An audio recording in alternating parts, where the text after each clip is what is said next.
Hi, I'm Sneha, a medical student from the UK, and I did my elective project in the emergency department of Tauranga Hospital in New Zealand. So medical elective is where we're encouraged to gain experience of medicine in different settings. So while I was on my elective, I did a small research project looking into Māori experiences of ED, and I conducted 2 interviews, each with 2 participants. So I liaised with my ED supervisor, Dr. Moore, and the general manager of Māori Health in Tauranga Hospital, Tauranga, and we came up with the study design of 2 semi-structured interviews with Māori patients who'd experienced Tauranga's ED to discuss their experiences as well as their thoughts about how ED could be improved for all Māori. And so I ended up with 4 female participants who took part in my study. So from these conversations I discovered that the most important themes were to do with the ED physical environment and also how Māori patients interacted with healthcare professionals, and also the interviewees highlighted specific concerns with regards to the kaumata, who are the Māori elders, and therefore that formed like a third section of the research. So from the ED physical environment, I found that the presence of fauna, which means family, played a very important role in their experience. So family is a really important aspect of health. To many it's as important as your physical well-being. So interviewees sort of acknowledged that that was really important to them, and that sometimes it wasn't always welcomed by healthcare staff, and sometimes it was a source of racist remarks as well. And so while patients are in ED, they may need their family around them, and that sort of has to be interpreted on an individual level, because sometimes family can be quite overwhelming, but at the same time sometimes patients really want that support, so that sort of has to be judged on an individual level. And then also the interviewees discussed the role of Māori's cultural support person in ED, so someone who can advocate for them and sort of help them navigate through the ED, so help them with like spiritual well-being, such as like blessing the bed after a patient dies, and they sort of wanted that to be more readily available in ED and sort of be signposted as where they could possibly access that as well. Patients also found that long wait times were a problem in ED, so while that's often an unavoidable problem in the emergency department, participants highlighted that that was more of a problem for the kaumata, so the Māori elders, because they would be more inclined to leave if they'd been waiting too long. So maybe like better communication in the waiting room and encouraging people to wait could also help with patient safety and just improve communication in this particular area. Participants also highlighted that there was a lack of distinction between the public and the private space in ED. So if you think about ED as the interface between the public, the outside, and then the privacy of the hospital, it sort of shows that there can be a blurring of the lines between that, and because there's a large volume of patients it can often be quite difficult to get some privacy. But while that is quite challenging, sort of efforts need to be sought to try and avoid that happening. So some patients highlighted that they had like quite a lot of discomfort when they were having their observations done in the waiting room, so for example like their blood pressure and oxygen saturations, and sometimes they had to undress it, and they felt quite disconcerted by that, and that sort of elicited feelings of shame and embarrassment, which for Māori patients that can be quite significant and actually stop them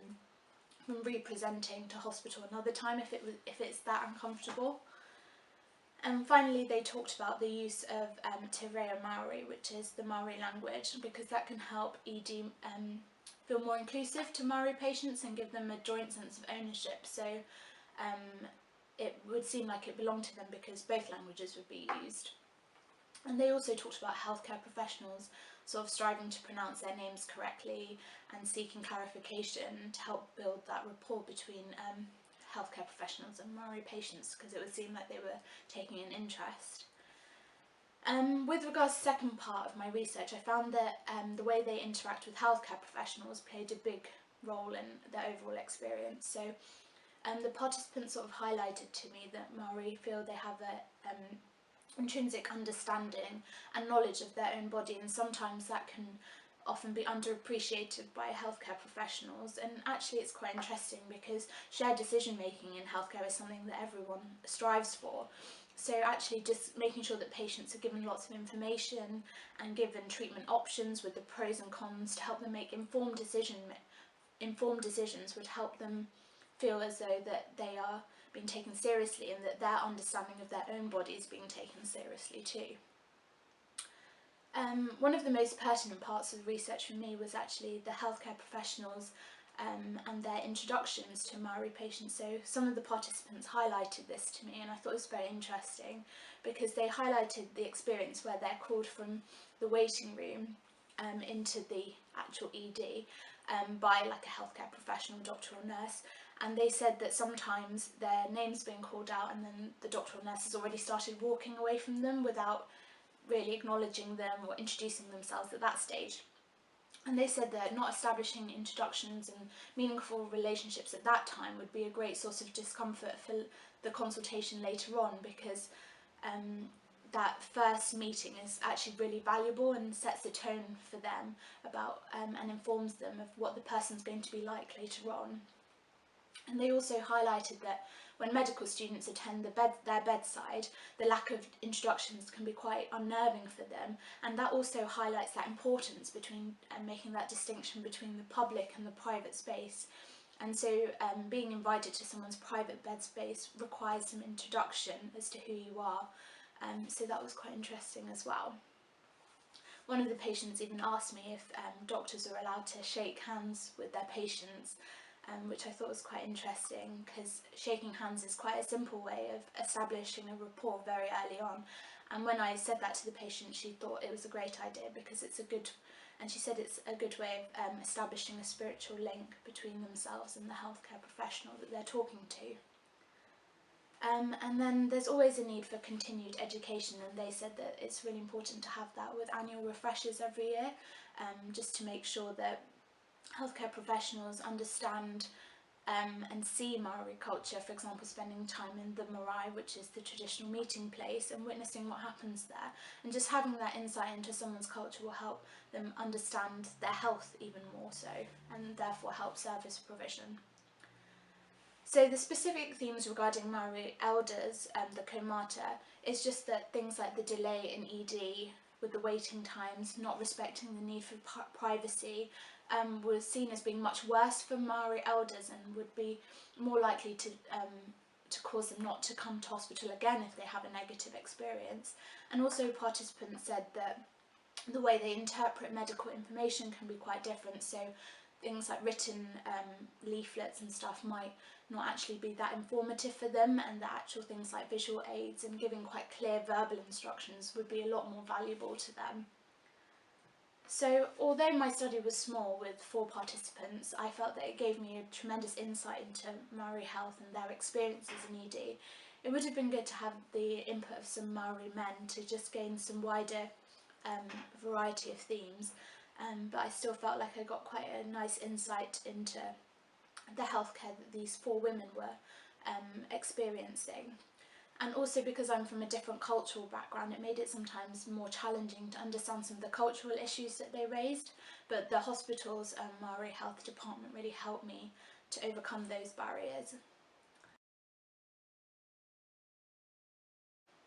So overall, my recommendations to the ACEM would be that just to make more wholesome introductions, encouraging patients to wait in ED, especially when there's very long wait times, and just understanding that Māori health is multi-dimensional, and therefore things like spiritual well-being and family sort of come into that.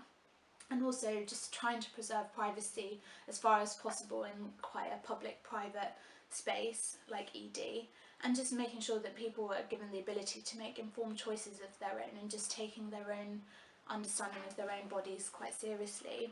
And then trying to give the opportunity to patients to use the support service of a Māori cultural support person to help advocate and steer them through their hospital journey can be quite good too.